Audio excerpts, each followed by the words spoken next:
Okay, I think we'll get started. So for James' question about pesticides in the wax after heating, I couldn't find anything just by doing a quick search in Google Scholar, so I'll look more into that. But that's a interesting question. I'd imagine, depending how you're heating up, it should remove most of the pesticides and miticides, but some of them are pretty heat tolerant, so it might depend what's in the wax actually. And I think Larry had a question. So Larry said the slides are great. The pesticide handout is set to print. Can we use this as so we can use it for our own lecture? So Larry, what's your question? You want just a different type of slide or different size of slide?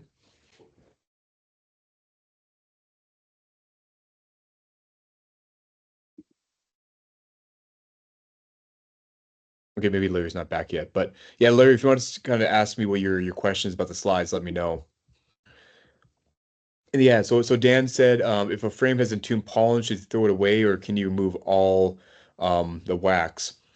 Yeah, so typically if I see a frame with a lot of entombed pollen, that's one of the first ones to cull. And so even if there's a lot of entombed pollen in the frame, that's probably one that you want to remove because they can have pesticides in other parts of the wax. So yeah, I'd probably remove that frame if you have a lot of it, and try to cycle out as much as possible. So like I mentioned, I try to cycle all my frames within 5 years if possible. So that'd be probably one of the first ones to throw out. So Kim said, so what can you safely use on your stock tanks to bring down the algae and such for cattle while not harming bees? Yeah, I think there's a few insecticides or pesticides that you can use to target algae. But let me get back to you because we have a pond specialist and he knows more about some of the organic options. So I know you mentioned a few that are bee friendly. We did some studies on them. But let me get back to you on that. I'll send you an email.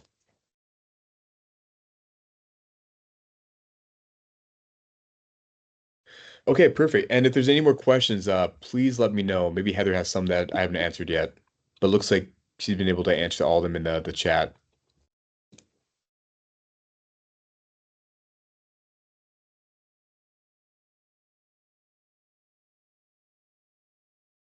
Okay, let me share.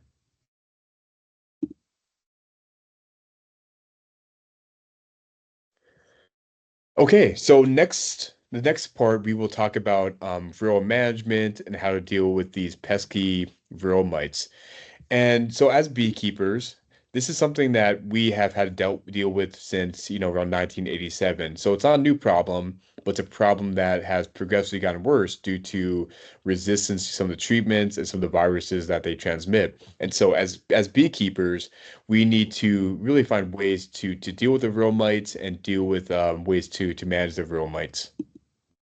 And so today I'll talk a little bit more about Varroa and colony losses. So I did touch on this a little bit during the pesticide section, but due to these massive colony losses that we're seeing, not only locally in Texas, but also across the country, a lot of these losses can be attributed due to Varroa and the virus they transmit. And I'll talk a little bit more about the history of Varroa and really how did Varroa become a host for Varroa mites, and then how did they, get into the United States and what year they did. They'll touch on the life cycle and the type of damage that Varroa caused, and then talk a little bit more about monitoring and some sort of integrated pest management to keep them at bay and not have your colonies crash at the end of the season. So, I showed a slide during the pesticide section, but we think with the five P's for colony losses, there's about five major drivers of colony losses. And we think with the two major drivers, number one are these Varroa mites. So these small red parasitic mites that feed on the bees and transmit deadly viruses. They not only they also lower the immune system, so they make colonies and bees more susceptible to a lot of these diseases. And so Varroa can attack bees in a lot of different areas, and especially when you get Varroa get out of control, and you have more and more Varroa in your colonies feeding on the developing bees or feeding the adult bees. This can cause a lot of issues, ranging from brood development to changes in the adult behavior and the ability to manage some of these diseases. But then what really goes hand in hand with Varroa are the viruses. And so when I talk to a lot of beekeeper groups, obviously I stress Varroa is the number one a major driver of colony losses. But what's really causing colony losses are the viruses that they transmit. So they're transmitting a lot of extremely virulent, deadly viruses that can not only spread within a colony, but spread between colonies. And so viruses are one of the major issues. The problem with viruses is we don't have vaccines or way to manage the viruses. So the only way is to keep your, parasitic mites or viral mites at bay so the viruses don't get out of control. And so maybe in the near future we might have a vaccine to treat colonies for viruses, but really in the meantime, it's really important to manage your viral levels.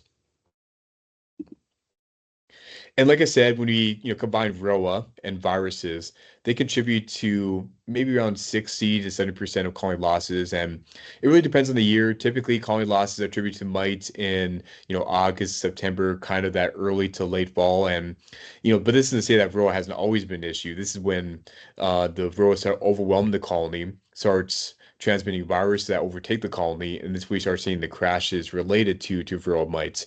And so if we sample beekeepers and look in the spring, for example, Varroa is going to be really low on the list. But that doesn't mean that those beekeepers aren't being proactive and making sure their Varroa mites are at bay, because if they don't, that can cause issues later on into the season and eventually cause your colonies to crash. And so this is what a Varroa mite looks like on the back of the worker. It's red and it's probably the size of a plate on the back of a bee. So it's extremely big. But typically, we don't see mites on the back of the bee on the thorax like this. They're typically hiding underneath the bee, feeding on the fat body and the heme lymph of the bee. And so, if you start seeing mites on the back of your bee like this, that probably means that the mites are really problematic and out of control because you never see mites on the back of the bee like that. And if you see them on the queen, that means that your colony is probably in pretty rough shape. I've seen mites on a queen one time, and the reason it's so rare is because, queens have attendants of workers and they're kind of grooming the queen and cleaning off any of the mites. But when the colony gets so overwhelmed and the mites are even on the queen, that's when you start seeing these major issues with the colony. So Varroa are a global problem, and the only continent where Varroa wasn't found was Australia. But a couple years ago, Varroa finally made its way to Australia, and now it's a problem that they're dealing with. But Varroa has been a problem that really the rest of the world have been dealing with for multiple decades now. I mean, even before I was born. And really, the only place that I guess is known that doesn't have Varroa is Newfoundland and Labrador, and so certain parts of Canada. So they've never had Varroa and no reports of Varroa, and they actually do have a Varroa management plan in case it does get into that area, but that's probably the only province that doesn't have Varroa at the problem. But if you look at this entire map of the entire world, Varroa is everywhere, and it's a persistent problem that every beekeeper has to deal with. So here's a little bit of history about Varroa. So, Apis mellifera, which are the European honeybees, these are the bees that we manage in the United States. And I'll talk more about genetics of, honeybees, but generally Apis mellifera is a species that we manage here in the United States. But Varroa wasn't the original host to Apis mellifera. The original host was a smaller Apis bee called Apis cerana. And at some point, this mite basically jumped host. So it jumped from Apis cerana onto Apis mellifera around the early 1900s. And so once, Apis mellifera became a host, that's when this problem became, really large. And the major reason is because one, beekeepers actually manage honeybees, right? I mean, we're all beekeepers here, so we manage honeybees for honey production, but even pollination. And so, more beekeepers see the problem. Two, the migratory route of beekeepers. So beekeepers are shipping bees to different regions, and so that leads to the active spread of varroa mites after they switch hosts from Apis cerana onto the European honeybee. And so this is one reason that once it jumped host, it rapidly spread throughout the entire world because of just the practice of beekeeping and the migratory route of beekeeping, but also because, we manage them for honey. So when people were establishing, homes in different parts of the world, they brought honeybees with them as a natural honey supplement for sugar. And so they brought the bees and the mites with them. This is just kind of a picture of the Apis dorsata or the giant honeybee. It's quite a bit larger than the Apis mellifera. I'll talk more about this next week in different Apis species. And so this map has to be updated because this was done in 2001. Yeah, 2001. And so even though Australia says there's no infestation, they recently had an infestation in 2022. So we're working on an updated map for this. But you can see when the different areas where Varroa mites led to or became prevalent in. And so really they kind of jumped host in kind of Indonesia area. So they first jumped host really around the early 1900s. And then they kind of kept at bay in Indonesia for quite a few years. And then by the time it hit the 1950s and 1960s, it started spreading. So it started spreading to, parts of Asia, such as China and India. And then from there, that's when this rapid spread of Varroa spread throughout the rest of the country.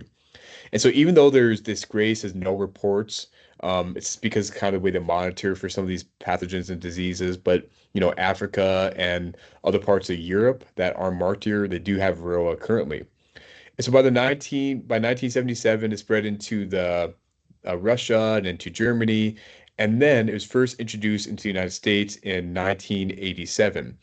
And so if we think about that, it's been in the United States for nearly 40 years. And it's a problem that, even though we've been dealing with it for a long time and beekeepers see the biggest issue, we haven't found a really great solution for Varroa that helps beekeepers across the country. Um, yeah, they got into, why around 2007. So yeah, like I said, it's found anywhere, everywhere in the world except for Newfoundland and Labrador.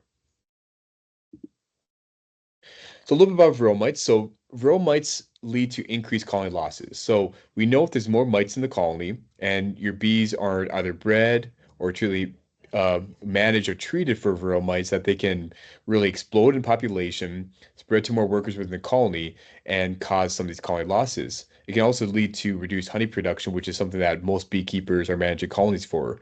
And so it has a lot of these huge effects on the colony. But one thing it does is it suppresses the honeybee immune system.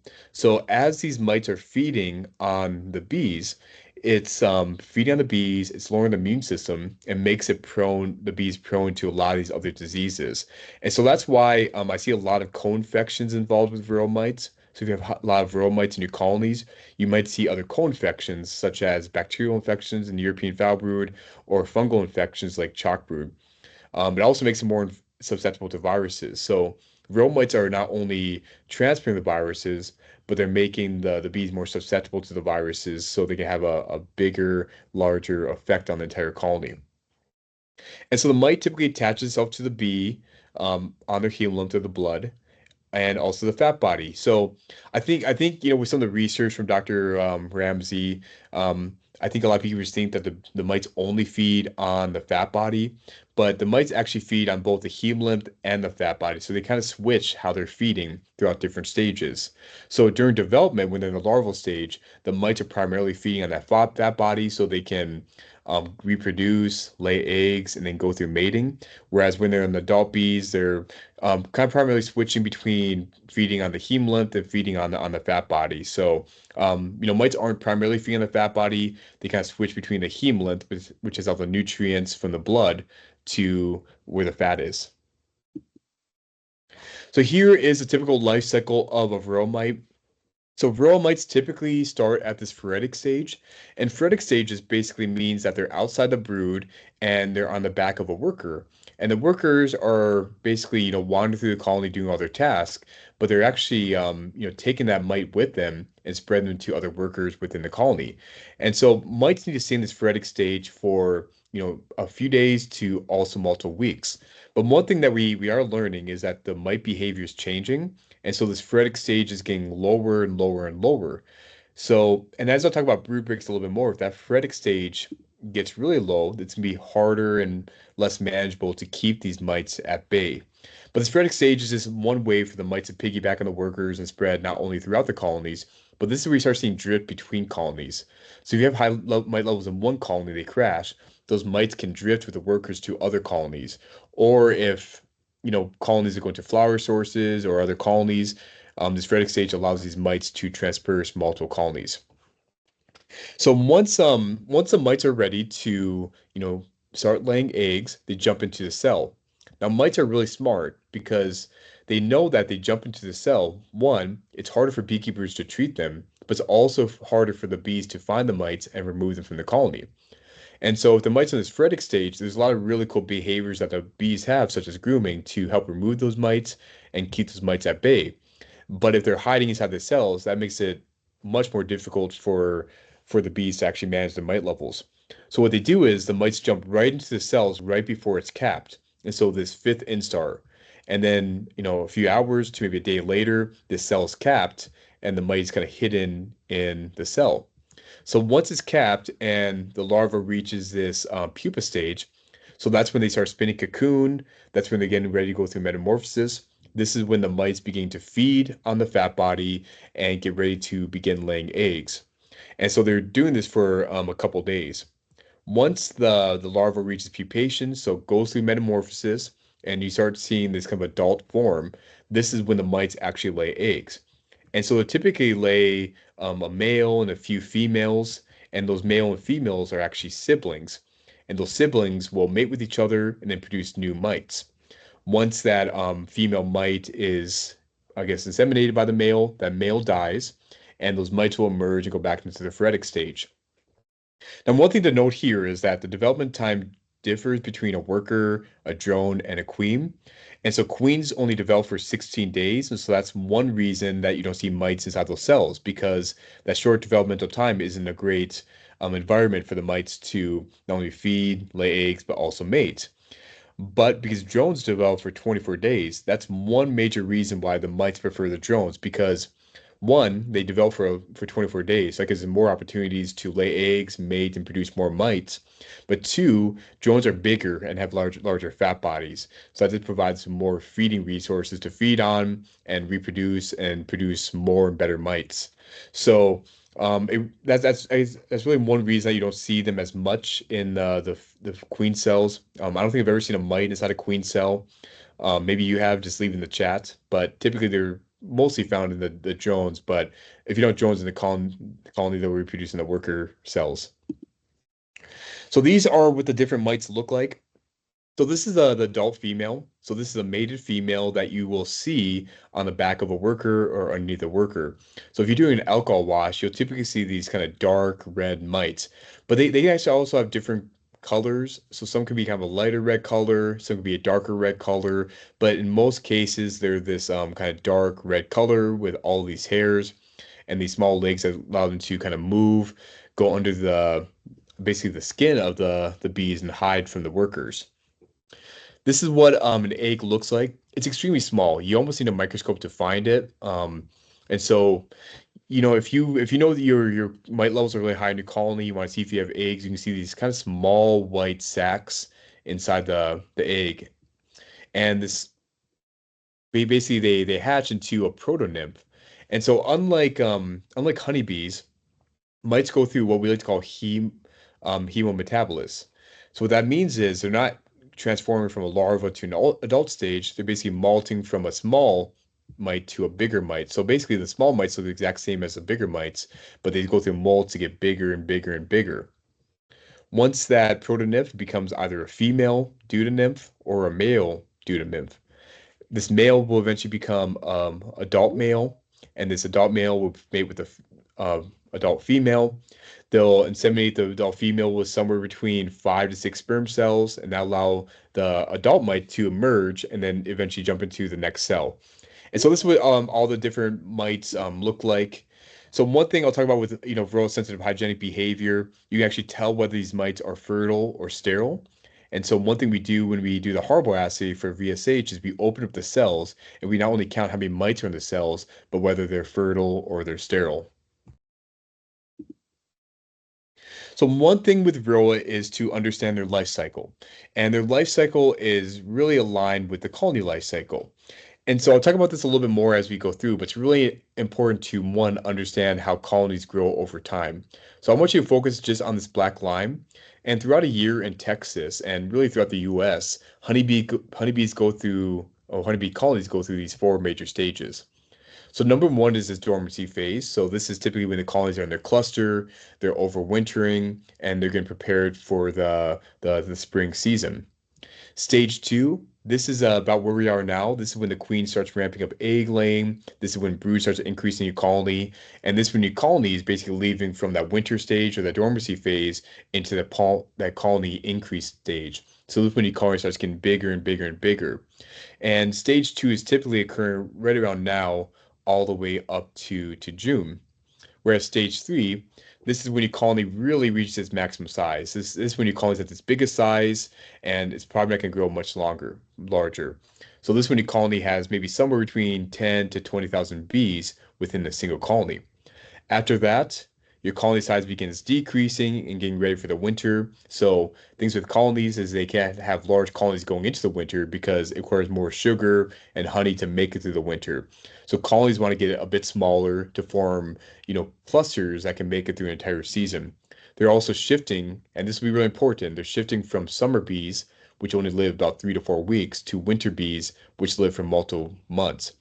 And so this will be really important for mite management to know the difference between summer and winter bees because if the winter bees are impacted by mites and the viruses, that could cause your colonies to crash in the middle of winter, even though they do appear to be strong, in the fall. So with these colony size, right, they go through this curve of growth over an entire bee season. But the mites tend to lag right behind it. So as the colony's growing, the mite levels are growing also. So typically your mite levels are really low in dormancy phase because there's not a lot of bees. They've gone through this broodless stage. And so there's typically not many mites in your colony. But I will say that if you do have a cluster that's overwintering right now, or overwintered a couple months ago, there was a few mites in that cluster. And so just because you don't see them doesn't mean there's not mites inside that cluster. They're really good at hiding and they're really good at finding places where you can't see them and the bees can't find them. But as your colony begins to increase, your mite levels begin to increase, but lag a little bit behind that. And so as your colony reaches its maximum size around July and August, your mite levels are lagging, behind that. But then the issue is when your colony size begins to decrease. But even as your colony begins to decrease, your mite levels continue to exponentially increase. And so that's when your mite levels really surpass your worker levels. And so this is when you start seeing a lot of the issues. You start seeing more mites in your colonies. You start seeing them weaken the immune system of the colonies. You start seeing them transfer these viruses. And if these viruses and the immune system are impacting the winter bees, that can lead these colonies to crash, going into stage four and into the early stages of stage one. And so it's really important to understand that, if you're not managing these mite levels throughout the season, that they can really overwhelm a colony and take over a colony once it gets to stage three. So your colonies may look really good in stage one and stage two, but if they become overwhelmed at some point, this is when you can see your colonies are crashing at the end of the season. So what are the different signs of Varroa? And I'll talk a lot about monitoring and knowing your Varroa levels, but there's things that you can observe within the colony to know how bad the Varroa issue actually is. And a lot of times what I'll do is when I inspect a colony, I'll look at a few frames. If I see any of these signs, that this basically tells me to do a bit more monitoring and seeing really the extent of the issue. But these signs can really tell you whether you need to do a bit more monitoring or maybe change some of your management plans. So the first thing I always look at is this phoretic stage. So like I mentioned, this is phoretic stage is when the mites are on the back of the bees or underneath the bees, and they be transported throughout the colony. Now, this phoretic stage, like I mentioned, is changing as these mites are evolving. And so this phoretic stage is shifting from maybe multiple weeks to maybe less than a week now. And so this is getting, less and less as these mites are evolving to our management practices. But one thing I always do within a colony when I'm doing an inspection is if I see really young nurse bees that are really fuzzy and almost seem like they newly emerge, I'll pick them up and I'll look at the bottom of the bee because you'll typically never see the mites on the back of the bee like this unless the infestation is really high. But typically the mites are hiding underneath the bee because they're feeding on the fat body and also the hemolymph or the blood. So I'll pull up a few and see if there's any on the bottom of them. If I see any newly emerged bees, so workers that are emerging from the cells, I'll also kind of pull those up and look at them because as the workers emerge or the drones emerge, those mites could be sitting at the bottom of the adult bees. And so I always kind of pull maybe 2 to 5 bees. And so if a lot of beekeepers are using, leather gloves, it's harder to do that. I don't use gloves or I use nitrile gloves, and that's makes it easier to pick up the workers. And so, mite washing is the best way to monitor for it. But if you have nitrile gloves or you don't wear gloves at all, just pick up a few workers and see if there's any mites at the bottom. Because sometimes you might see, 5 or 6 mites at the bottom. And so this is kind of early stages, but give you a sign that there might be more Varroa in your colony. And then we get into kind of phase two. This is when the mites are starting to cause damage, but it's not to a point of no return. And so we like to call this chew down brood. And so what happens when mite infestations or mites are living in the brood and feeding on the bees and reproducing during this pupa stage is these pupa give off a very specific pheromone. And bees can sense that pheromone. And so they know that there's mites inside the cells and they know that they're damaging the young developing brood. And so what bees do is they'll uncap the cells and they'll start chewing down this brood and eventually removing them. And so a lot of times you'll see a lot of this chewed down brood in the cells with high mite levels where the head and part of the thorax is chewed off. They typically don't go all the way down to the abdomen, but by doing this, it actually disrupts the mite reproduction and what is one way for the bees to actually combat the varroa mites in their colony. So it basically makes the mites unable to reproduce and makes them sterile or infertile. And so when there's mite levels that are really high, you'll see a lot of these chew down brood throughout all your frames. And if you actually pull down these chew down brood, there'll always be a mite at the bottom of the cell. So you see a lot of mite feces, and you see a lot of the developing mites, males and females, at the bottom of the cell. And so this is one reason I also always bring like a pliers or tweezers to pull them out to see if one, they are chew down brood, but also see if there's mites at the bottom of the cell. Now we get into the most progressed damage. And so one thing what happens when mites are really feeding on the young developing larva into pupa stage is they're transmitting this virus. And these viruses cause what we like to call parasitic mite syndrome. And this is when you see this brood start getting sunken down at the bottom of the cell, and you see a lot of mite poop, and you see a lot of mites inside that cell. Now, if you start seeing this, this is sort of a point of no return. And I've got a lot of pictures of this past season. Beekeepers send me pictures of this, and they say, "Oh, my colony's getting smaller and it's dying." And I see a picture of this, and there's not much you can do about this at this point. You can treat them, you can feed them so they start brooding up again, but it's really hard to baby those colonies and get them through the winter. And a lot of cases when I see this, especially when it's this severe, it's hard to come back from that. And so we see a really spotty brood pattern. You'll see a lot of sunken down brood like this. And if you get your tweezers and pull them out, you'll see a lot of mites at the bottom of the cell. You'll see a lot of mite frass at the bottom of the cell, and so on. They'll typically be kind of discolored, kind of like this. But yeah, this is a tough situation, and you really don't want to get to this point because once you get to parasitic mite syndrome, there's not much you can do with the colony. You can baby them, you can put a lot of money into the colony, but it's hard to get them back. And I've seen it rarely be successful. Next thing is deformed wing virus. So one of the major viruses that mites transmit is deformed wing virus, and this deformed wing virus can be extremely deadly and lethal to the honeybees. And so sometimes this deformed wing virus can have these clear symptoms where it causes deformity in the wings, and the bees are kind of lethargic and this really darkish color. And these bees will typically either be kicked out of the colony or die within a few days. And so, if bees do have this deformed wing virus, they won't live in the colony very long because the workers do sense that, and they don't want a lot of diseased bees inside their colony because they know it can spread. But I will say that, even if you see deformed wing virus in one bee that has it, a lot of the other bees probably have a little bit deformed wing virus also. So you don't always see the clear symptoms. You might have to test for the bees actually, see the symptoms.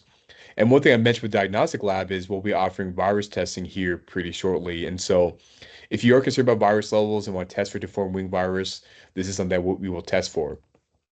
But when I do an inspection and I see one bee with deformed wing virus, that means this is a major issue. And you only need one. You don't see 5 or 10. I mean, 5 or 10 mean that the issue is a lot worse. But if you only see one bee with deformed wing virus, that means that virus is more widespread as it's impacting the rest of the bees in the colony. And one problem with deformed wing virus is it impacts the winter bees. And so if you have a lot of viruses and deformed wing virus in the fall, when your bees are transitioning from summer bees that live, maybe 3 to 4 weeks to winter bees that live multiple months, this is when you see these bees, die in the middle of winter because those bees are unable to live as long. They are unable to deal with the stressors of, living in a cluster throughout the winter, and they tend to crash at the end of the season. And so, if you see any deformed wing virus, this really means immediate intervention and immediate management to keep them at bay. But a lot of times you'll kind of see these two go hand in hand. This is probably the most advanced is parasitic mite syndrome. But if you see parasitic mite syndrome like this, you'll see chew down brood, and you'll see a lot of bees with deformed wing virus. And so if you see those three signs, then you should try to manage them as much as possible. But, sometimes it's sort of an point of no return. So you can try to treat those mites, and you can try to cycle out those viruses by feeding protein patties. But it's gonna be really difficult and really costly to baby those colonies through the winter.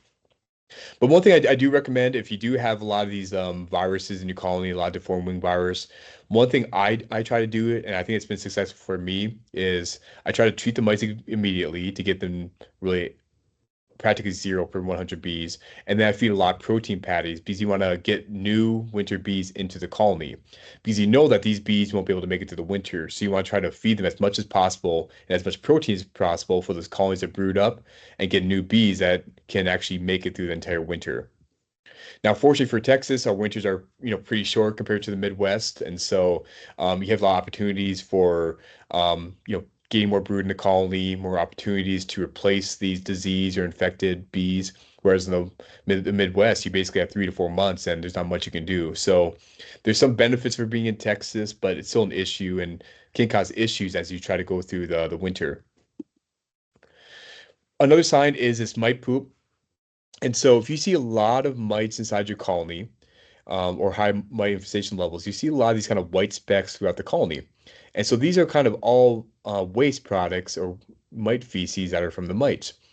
And so sometimes when you see a dead colony, and your colony crash, you can look at the colony, you see all these white specks inside the cell. And to me, that's a clear sign that mites were an issue at some point. So even though the bees and the mites died throughout the winter or throughout a season, if I see this mite poop inside the cells, that's a sign that mites were an issue at some point and may have been one of the drivers of colony losses. So sometimes what you can do is I guess you can use like a black light to look at it. You can look under a microscope, or if you have kind of a sunny day, you can tilt that frame up by the sun and you can see kind of the white specks inside the cells. One thing I typically see with Varroa, especially when it's become a progressed disease and it's become really widespread throughout the colony, is some of these co-infections.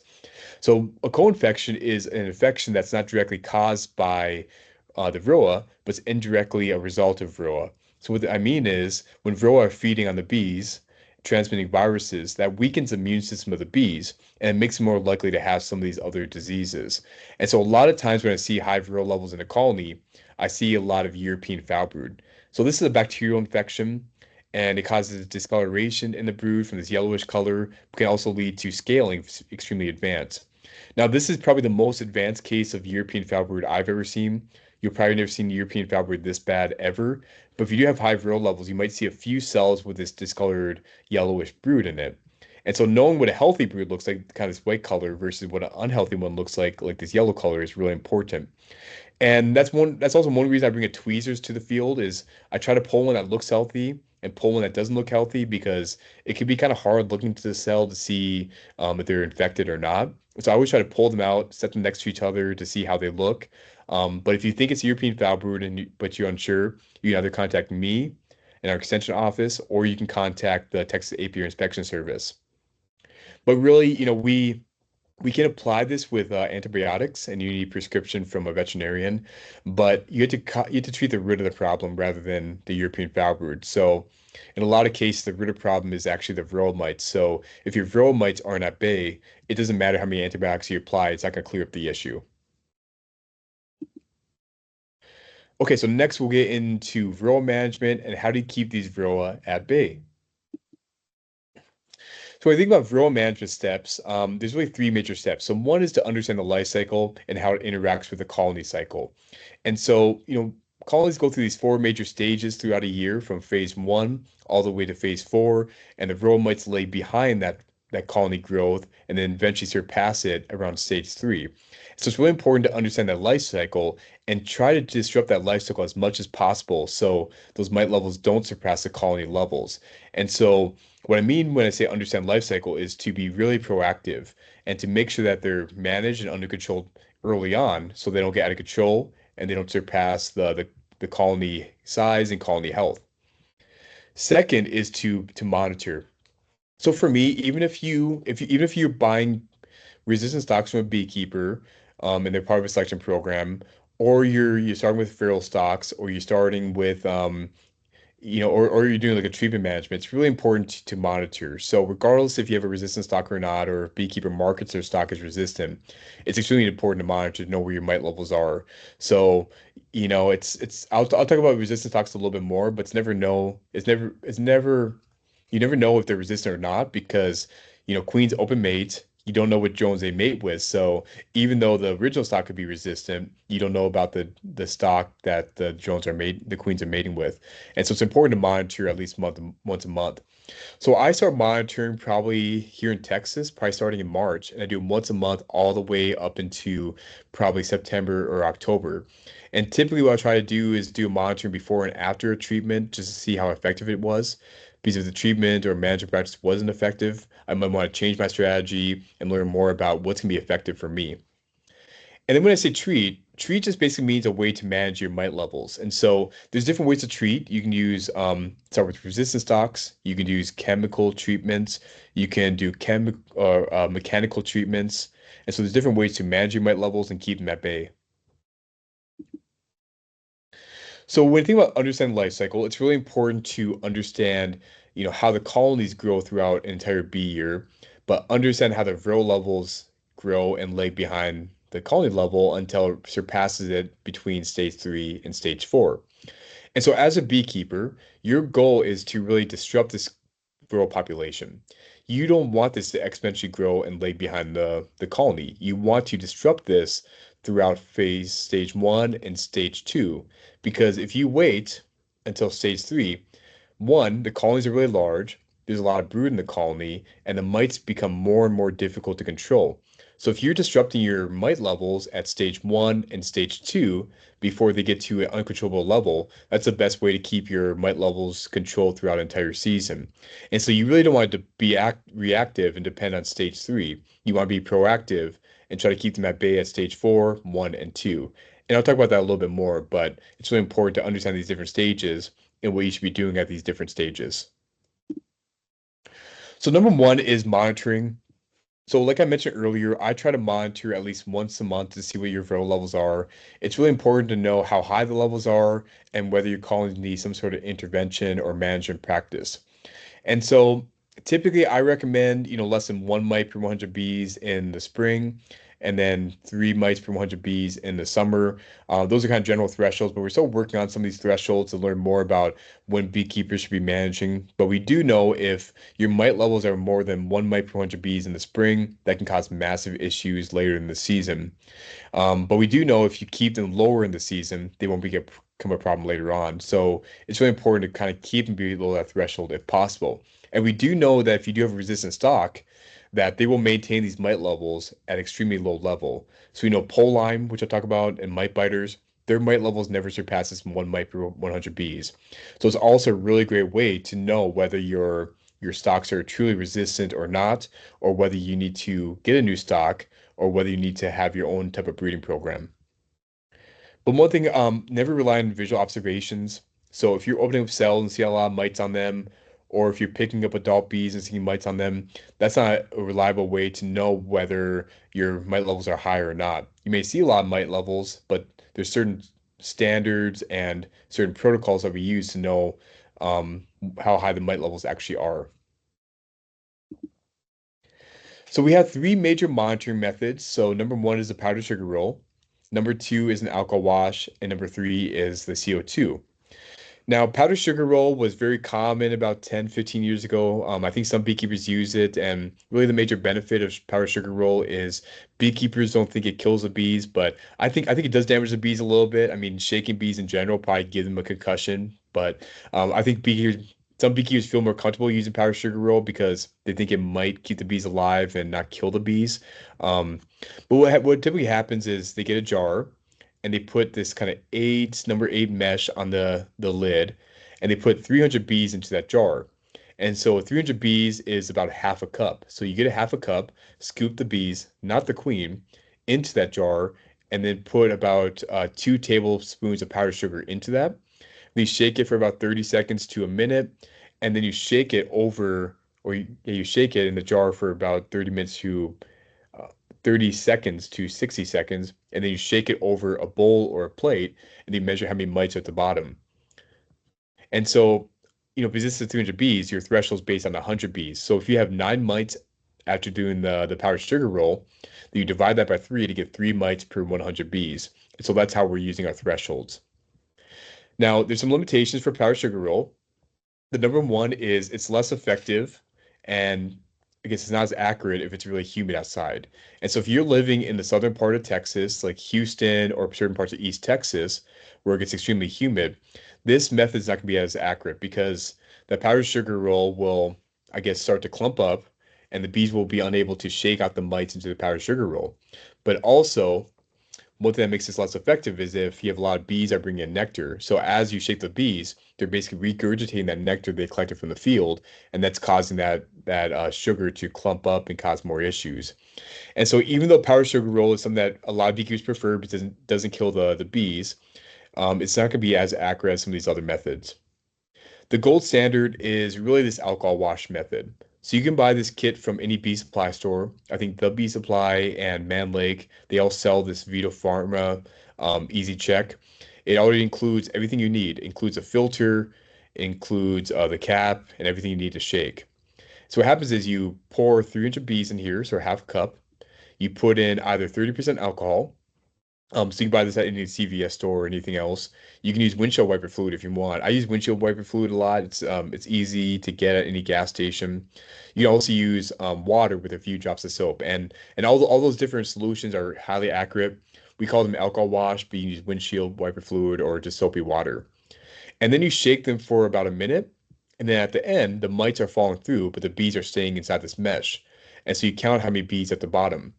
Now, this particular beekeeper had a lot of mites in their colony.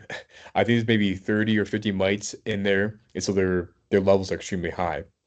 But let's say there's 30 mites right here. You divide that by three, and so this level would be 10 mites per 100 bees. And so it's clearly above the Varroa mite level. Now, this is the most accurate method. It's about 98 to 99% accurate. It's the best way to monitor your mites. Unfortunately, it does kill the bees immediately after them. But I'll talk about that a little bit more because you can kind of view it as more of a biopsy.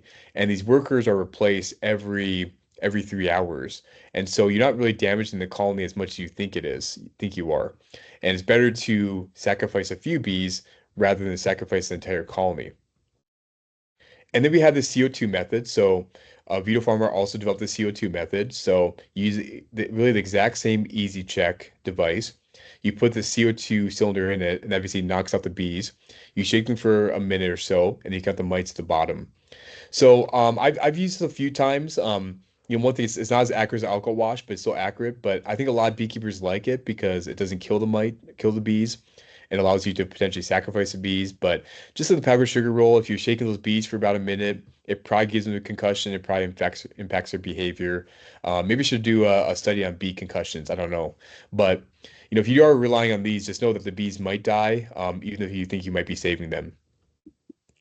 But with any type of monitoring, especially if you're doing alcohol wash, it's really important to sacrifice the bees because, these bees are being replaced every 3 hours, and it's better to sacrifice a few bees rather than sacrifice the entire colony. So monitoring is one way to prevent only 300 bees from dying versus all 10 to 20,000 bees. So I'm not gonna go through the different monitoring method, but if you want to learn how to do these different monitoring methods, it should be all in the reading material, kind of a step-by-step guide. But the Honeybee Health Coalition has a really good videos kind of walking you through how to do these different monitoring methods. This one's about 8 minutes long, and so it walks you through the powdered sugar roll and the alcohol wash. So you can go on the Honeybee Health Coalition, type in viral mites, and they have all their videos on their site. So these are the thresholds I typically use. So in February, July, I recommend one mite per 100 bees. So we're typically scooping 300 bees, so you divide any number of mites by 3. So if you have more than one mite per 100 bees, that means that these mites could be problematic going into the fall. In July to October, I would typically recommend 3 mites per 100 bees. And so these are thresholds I typically use. We're learning more and more about this, but I recently did a study where I guess I surveyed about 4,000 beekeepers, 4 to 10,000 beekeepers across multiple years. I think it was 2,000 per year over 5 years. So yeah, about 10,000 colonies, and we found that if beekeepers get their mite levels at around one mite per 100 bees in the spring, those bees were, I don't know, had a really, really strong chance of surviving later in the year. So I wouldn't rely on focusing on the fall. If your mite levels are really low in the spring, then they will be under control going into the fall. So when we think about treatment priorities or how to manage viral mites, there's really three major priorities. So number one is understanding brood breaks. So like I mentioned with the viral mite life cycle, mites like to hide in the brood, and that makes treatment and management extremely difficult. And so, if you want to manage and treat for Varroa, you have to expose all those Varroa to the treatment because there's currently no treatment that can penetrate the brood and kill any mites inside the brood. Now, I know some of them say say they can kill mites inside the brood, but I've done some studies and I don't think that's as true as you think it is. But also by introducing brood break, you're basically disrupting that reproduction also. So you're not only exposing them to the treatment, but you're disrupting their reproduction and making those mites potentially sterile. Number two is a monitor. So I talked a lot about monitoring, but knowing your mite levels throughout the entire year. So knowing not only what works, but what you can do differently to keep those mites at bay. But it's also to know whether your stocks are truly resistant or not, because resistant stocks should keep those mite levels at bay and under control. And then finally, integrated pest management or IPM. What that basically means is you're doing different practices to control your mites and keep your mites at bay. And so you don't want to rely on one treatment or one strategy. You want to try to cycle different strategies. So when I talk to applicators and farmers, for example, I really try to promote IPM. And it's the same way with beekeepers. So brood break. So what is a brood break? So when you have a frame like this, when there's a lot of brood and a lot of cap brood, that's really great for the colony. I mean, we all like to see this brood pattern. We all like to see a really strong colony, but when it comes to Varroa, this can be problematic because all these cells could be potentially mating areas and reproducing areas for the mites. So brood area is really great, but it's really problematic for mites. And so it's really important to have these brood breaks where there's no brood like this or cap brood in the colony, and there's no cap root in the colony, the mites have nowhere to hide and nowhere to reproduce and nowhere to feed on the fat body. And so it's really important to, really target or introduce these brood breaks so all the mites are exposed, either to a treatment or it's impacting their fertility or reproduction. So how can you introduce a brood break? So, there's ways to get natural brood breaks, but there's ways for introducing brood breaks. So one thing that you can do, especially if you have a few colonies, is cage the queen for a couple weeks. And so you can buy these fancy queen cages so the queen's still able to lay in a small area. Some of these, yeah, so this one actually allows the workers to go in and out, but most of them have a way for workers to get in and out, but it really restricts a queen laying to one specific area. And so you can cage them for, a week or 2 weeks, and then the brood's only in this one area. But what that does is there's not much brood in the rest of the colony. All those mites are leaving the cells and are going to be exposed to a treatment. So this is a really effective way, especially in the spring, to introduce a brood break and have a more effective and manageable treatment. Another way is to requeen. So you can either requeen the colony with a mated queen or queen cell. So that introduces a brood break. Because if you're adding a queen cell, then a couple weeks after that, there's going to be no brood left in the colony before that queen starts laying eggs again. And so requeening can be a really great way to introduce a brood break. Requeening can also be a really great practice if you're introducing a resistant stock into your colony. And then splitting. So splitting is basically the same thing as requeening because typically when you split a colony, you're either keeping that old queen and requeening the new colony, or you're requeening both colonies. But really, either way, you're one. you're introducing a brood break into those splits. But two, you're basically making that treatment more manageable because you're splitting the mites between two colonies, but also your colonies are smaller, so it's easy to treat and manage your Varroa levels. So splitting can be beneficial for a lot of different reasons. It splits the mite levels up, but also introduces that brood break to make it easier to treat. So one thing I typically do is if I make my splits, I put queen cells into these splits or it's these four frame nooks. And I'm thinking about introducing like Viroxan, which is extended release oxalic acid, and that treats it for 42 days. And so as those mites are emerging from the brood, it's killing all those mites. And then at some point, that colony becomes broodless, and it's be easier to treat those mites. You could also put in your queen, and then when this colony becomes brood break, do oxalic acid drizzle or fumigation to kill all those mites because they're no longer hiding in the brood and they're all exposed to a treatment.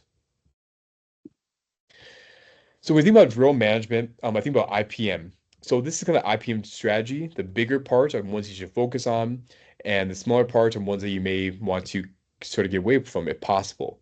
So the number priority for Varroa pest management is resistant stocks. So some certain stocks have resistance or ways to control the Varroa levels, and so that's the number priority for beekeepers. Number two is mechanical control. This can be extremely time consuming. So that means that you're putting drone frames into the colony. Those mites are jumping into the drone frames, and you're removing them and killing those mites. So this can be really time consuming, but could be an effective way to keep your mite levels at bay. And then chemical, we have soft chemicals, so organic treatments. And so we have oxalic acid, formic acid, and thymol. But we have one hard treatment, Apivar or Amitraz. So resistant stock. So one way that bees deal with mites and I guess keep the mites at bay is through grooming. And so this was a breeding program I was part of at Purdue University during my PhD, and we bred for mites that were resistant to, or bees that were resistant to mites by this mite biting behavior. And so what the bees do is they actually find the mites, like in this picture, they chew off their legs, and that kills the mites. And so they're unable to jump into the cells, reproduce, and make more mites. And so this is what the mite biting looks like. So you can see their legs are chewed off, certain parts of their exoskeletons chewed off. So the bees are really good at managing these mite levels. And with these colonies, you never see mite levels get above 1% because as they emerge, these certain mite biters are targeting the mites and killing them. And so it's really time consuming for a beekeeper. We put sticky boards on the bottom. We collect the mites and measure how many mites had their legs chewed off and how many didn't. So it's something that a lot of breeding programs don't do because it takes a lot of time, but it's an effective way to manage these drill levels. And this is really the trait that the mite resistant bees have in the Arnett forest. They've kind of naturally evolved this grooming behavior to kind of hunt the mites and chew the mites and kill the mites. Another trait is sensitive hygienic behavior. So what happens when mites are jumping into the cell? They're feeding on the brood, and the brood produce a very specific pheromone or a smell. And the bees can actually sense that smell. So they find the cell and they uncap it. And by uncapping that cell, that disrupts mite reproduction, and those mites become sterile or infertile. And so this is a really effective way for making and sterilizing the mites and lowering the mite levels. And oftentimes, if you have colonies that have highly selective for VSH, you'll see a lot of these uncapping because the bees are constantly uncapping, recapping, and even removing some of these cells. Now, this selection is really time consuming. I've done it before, and basically you uncap about 100 cells, you pull the pupa out, and then you measure how many mites are in the cell and how many mites are sterile versus not sterile. So it's really time consuming but it's a really effective way. And if you're looking for a stock that is resistant, I would look for beekeepers, queen producers that are actively selecting for VSH or have gotten VSH stocks from a certified bee breeder. Second one is mechanical control. So this is a drone brood frame. You can buy them from any bee supply store. So they're typically these green frames with larger cells, and the queen will lay drone eggs. And like I mentioned with drones, they have a longer developmental time. They have a larger fat body, so the mites really prefer the drone brood. So what happens is, as these cells are capped, there's a ton of mites that are just hiding in these cells. And you actually see a few mites in this picture. And so once this is fully capped, you put this into a freezer and that kills all the brood and it kills all the mites. And so this is one way to basically trap the mites into this frame and then eventually, kill them. And so this is one form of mechanical control. I know some beekeepers have started using kind of different heat methods to kill mites, but this is one I know that's been effective and one that's really practical for a lot of beekeepers. And then we get to the soft chemicals. So these are what we like to call organic chemicals. And the thing about soft chemicals, it's extremely unlikely that Varroa will become resistant to them. And so we know that these will probably be an effective treatment for a longer period of time. And what's great about some of these is it won't contaminate the honey. Well, the thiamol is, you can't apply thiamol with supers, but with oxalic acid and formic acid, they won't contaminate the honey, so you can use it with honey supers, and so it gives you more opportunities. But there are limitations to each one, as you need to know more about the specific treatment and the timing of the treatment for it to be effective. But yeah, these are really the three major types of soft chemicals: oxalic acid, thiamol, and formic acid. So oxalic acid can be applied in really three major ways. So one is a drizzle. So basically you buy the powder from a bee supply store, mix it with sugar syrup, and apply about 50 milliliters onto each colony.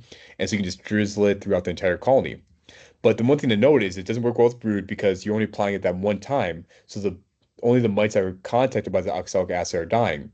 So you're only killing the mites that are on that phoretic stage that's being rinsed by this oxalic acid drizzle. So this doesn't work at all or really well at all with the brood.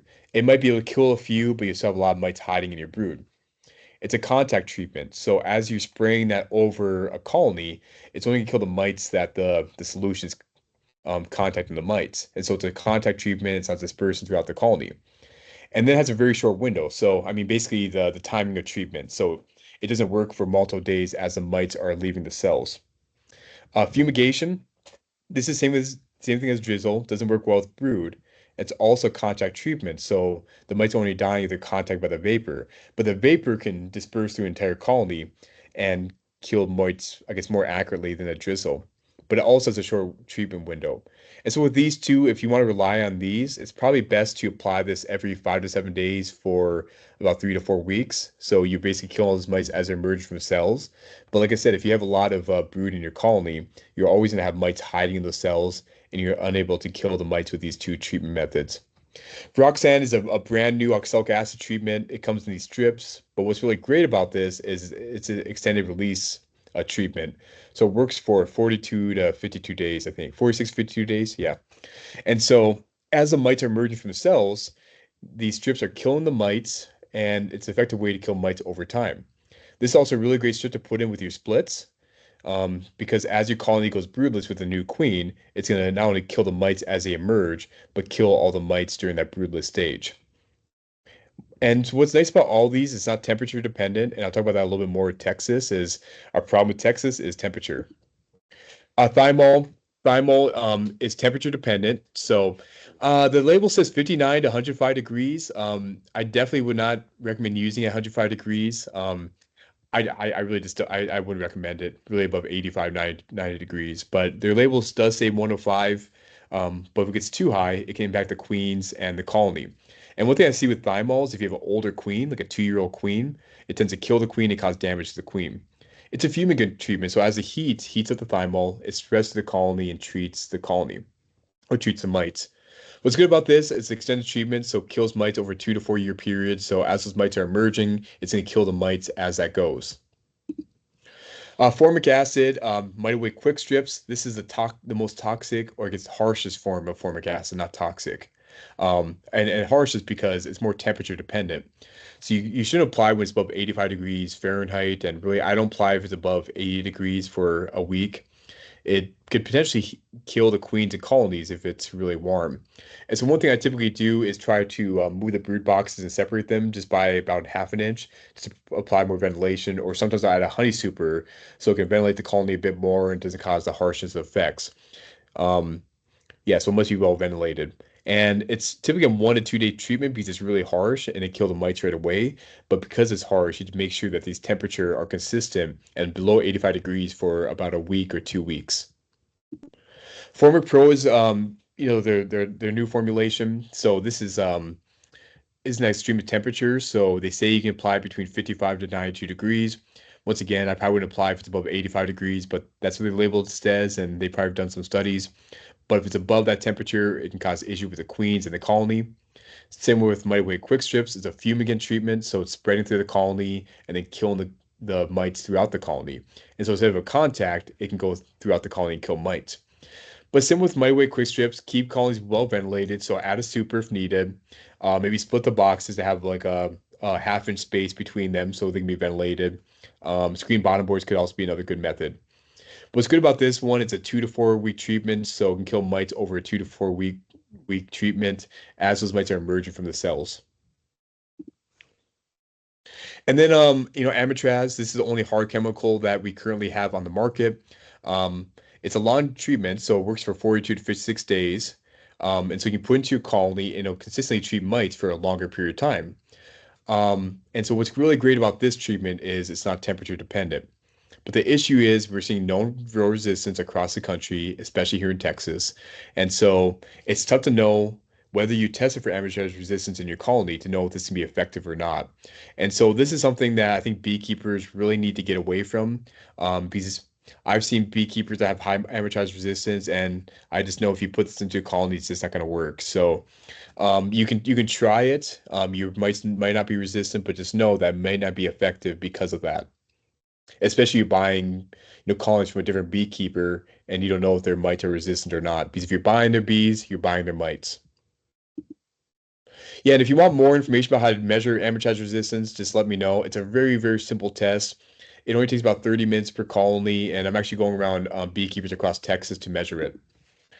Yeah, so when you think about rural management, just develop an IPM strategy. So start with the bottom and work your way to the top. Okay, so rural management Texas. So number of priorities is to be proactive. So you want to make sure you manage your rural levels at stage 1 and stage 2 before they get out of control at stage 3. Because if you disrupt the cycle, it'll curve down and won't be able to surpass the workers and cause this really immediate and high damage. So be proactive and start your rural management early on. Number one is try to purchase resistant stocks, whether those are mite biting or VSH. But I will say that if you buy resistant stocks, it's tough to know if they're truly resistant because the beekeeper may be selecting for real resistance, but they're producing F1s or daughters from that queen. They're mating with random drones, and so you can lose those genetics and that trait really quickly. And so that's why I really recommend, even if you do have resistant stocks, for beekeepers marketing that as resistant stocks, is to constantly monitor them to make sure that they are and whether you need some sort of intervention. But one thing I'll talk about during the queen breeding section is our cooperative breeding program. So we're developing an Aggie bee that is bred for VSH, mite biting, and honey production for Texas. And so we're hoping that we can breed for this and distribute this to beekeepers and producers across the state of Texas. And so once we get to the queen breeding section, I'll talk about this a lot more in depth. And the underset threshold. So I typically focus on 1 mite per 100 bees in February to July, and then 3 in July or October. But I really focus on keeping them low in February to July because if you keep them low, then they won't get to this high level in the fall. Because once they get really high in the fall, it's really hard to bring them back down to a manageable threshold and a non-damaging threshold. So the first thing is to really understand natural brood breaks. So as your colony starts entering dormancy in stage 4 and then becomes dormancy in stage 1, there's no brood left in the colony. You might have a little bit of brood and the colony might start brood production as we get these kind of fluctuations in temperature. But in most cases, it can be relatively broodless, if not broodless altogether. So this is a tremendous opportunity for you to target this natural brood break. So when they're broodless during stage 4 and stage 1, and the temperature isn't, right now, so if it's, 50 to 55 degrees, this is a perfect opportunity to do either oxalic acid drizzle, oxalic acid fumigation, or do those Roxanne oxalic acid strips. And so this is a really great way to target these brood breaks and keep them low. But if you're killing all the mites during this dormancy phase or this kind of population decrease phase, they won't reach an uncontrollable level in the spring. And really, they can be kept bathed throughout the entire year. And so I would recommend any beekeeper to do drizzle, fumigation of Roxanne. And if you do this, you might have to treat mites for the rest of the year because this could be a great way to kill all your mites and keep them low throughout an entire year. And so if you don't, and if you do have higher mite levels, one thing you can do is introduce a brood break as your colony begins to increase and your mites begin to increase also. So this could be a good opportunity to introduce a brood break if you did miss those natural brood breaks during stage 4 and stage 1. And like I talked about this already, but you introduce brood breaks by queen caging, requeening your colonies by either mated queens or queen cells, or splitting your colony. So this is a really great way, especially in springs as your colonies are growing and you want to grow your apiary, is to introduce these brood breaks and then target them with oxalic acid or some other type of organic treatment. Phase two is probably the best opportunity to use, thiamine-based treatments like Apigard or formic acid. But remember, you shouldn't be applying when it's above 85 to 90 degrees. So I know some of them say you can apply when it's above 95 degrees, but I would be really careful. And if you are, provide as much ventilation as possible so you don't damage not only your queen, but your entire colony. But really, Apigard and formic acid are the best time to apply them are during this phase two or this colony increase. So maybe around April or May. And then really phase three is do not wait. So once you enter phase three, your colonies are large. Your colonies have a ton of brood in the bees or in the colony. You have a lot of mites in your colony and it makes it more and more difficult to manage them. Also, the temperatures are extremely high in the middle of the summer, so July and August. And so a lot of these treatments are going to be ineffective. So you can't use oxalic acid because there's too much brood in the colony. You can't use formic acid, thymol, or some of these heat-specific treatments because it's too hot and your colonies are just too large, and so a lot of these treatments won't work. And even Apivar, we're seeing resistance. So really, you don't have many options at this stage if it gets too high. You can introduce a brood break, you can make splits, but your options are really limited. So you want to start during phase one and phase two, so they don't get to a point of no return during phase three. Okay, perfect. I ended just in time. So next week we'll be talking about native pollinators and wasps. I'll also be talking about different apis species across the world, and also stingless bees across the world. So I think it's become a really fun conversation and something a little different from this specifically honeybees. And if there's any questions, I only have 5 minutes, but I'm happy to answer any questions. James. Yeah. In regards to VSH, a lot of these queen breeders market that term a lot, but as a consumer, as a buyer of queens, how how do I know what level they are as far as VSH are? I mean, is there a way to test their effectiveness of VSH, or I Yeah, mean, so I so just what's have to take it for granted that they are, or Yeah, so what's really tough is there's no way to verify whether they have VSH or not unless you actually asking them. And so I know a lot of queen producers buy VSH selected stock from the USDA facility in Baton Rouge, so they're buying pole line. But if they bought that pole line stock, 5, 6 years ago, they probably lost the trade at one point. But but maybe they're still marketing as pole line. So really the only way is to kind of ask some questions about their breeding program. So are they actively selecting for VSH? And if you are personal stocks, you could test for VSH on your own. So I'm planning to have a workshop so I can teach you how to measure VSH just to verify whether you have it or not. And that's probably the best way, but it's really tough to know unless you know that they're actually selecting for it and they're actually selecting for these traits. So you can measure on your own, but that can be a bit time consuming. And one thing I'd like to do is do genetic tests. So as a consumer, like, can we do a genetic test on those bees before you buy them, maybe, just to verify that they have VSH or not? Because if you do have a new genetic test for VSH that is extremely accurate, that we can test those bees and say, okay, these ones do have VSH, and this one as a consumer you'd like to purchase. But that won't be ready until probably later this fall, probably October. But hopefully by next year we can have that available. And so maybe there can be a health report that the queen producers would provide to you so you can verify that they have that trait. yeah, very good. Thank you.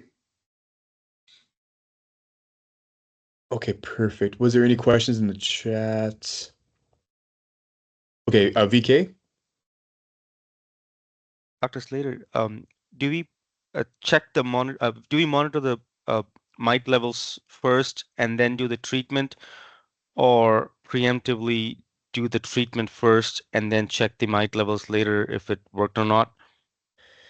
Yeah, so what I typically do when I try to develop IPM strategy, I try to do before and after. And so if you're doing oxalic acid, do a monitoring before and after to see how effective it was. You don't have to do that. You can see what they look like afterwards, but it's good information for most beekeepers to know how effective it was and whether you need to keep that strategy or change that strategy. Got it. Just trying to kill less bees, but I guess. Yeah, but I mean, if you want to kill less bees, you can just, monitor them after the treatment to see what your levels are after that. Okay, thank you. Okay, perfect. Oh, oh, sorry about that. Okay, I only have a few more minutes, and so I'll try to answer all these questions as fast as possible. Does using drone frames for mechanical control affect queen longevity? No, it doesn't, because you're basically just killing the drones. Now, you could be impacting how many drones are outside the area, but it's just one way to control your viral levels. So it's not going to affect the how long the queen actually lives.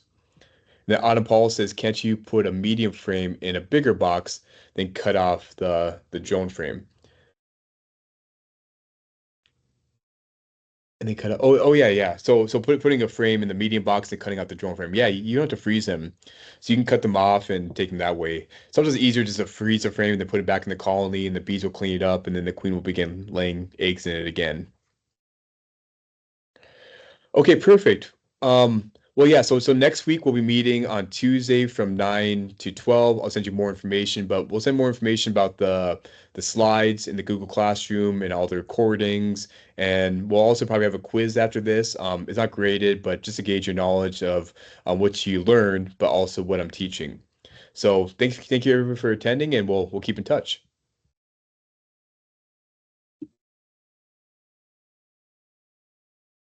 Thanks, Garrett.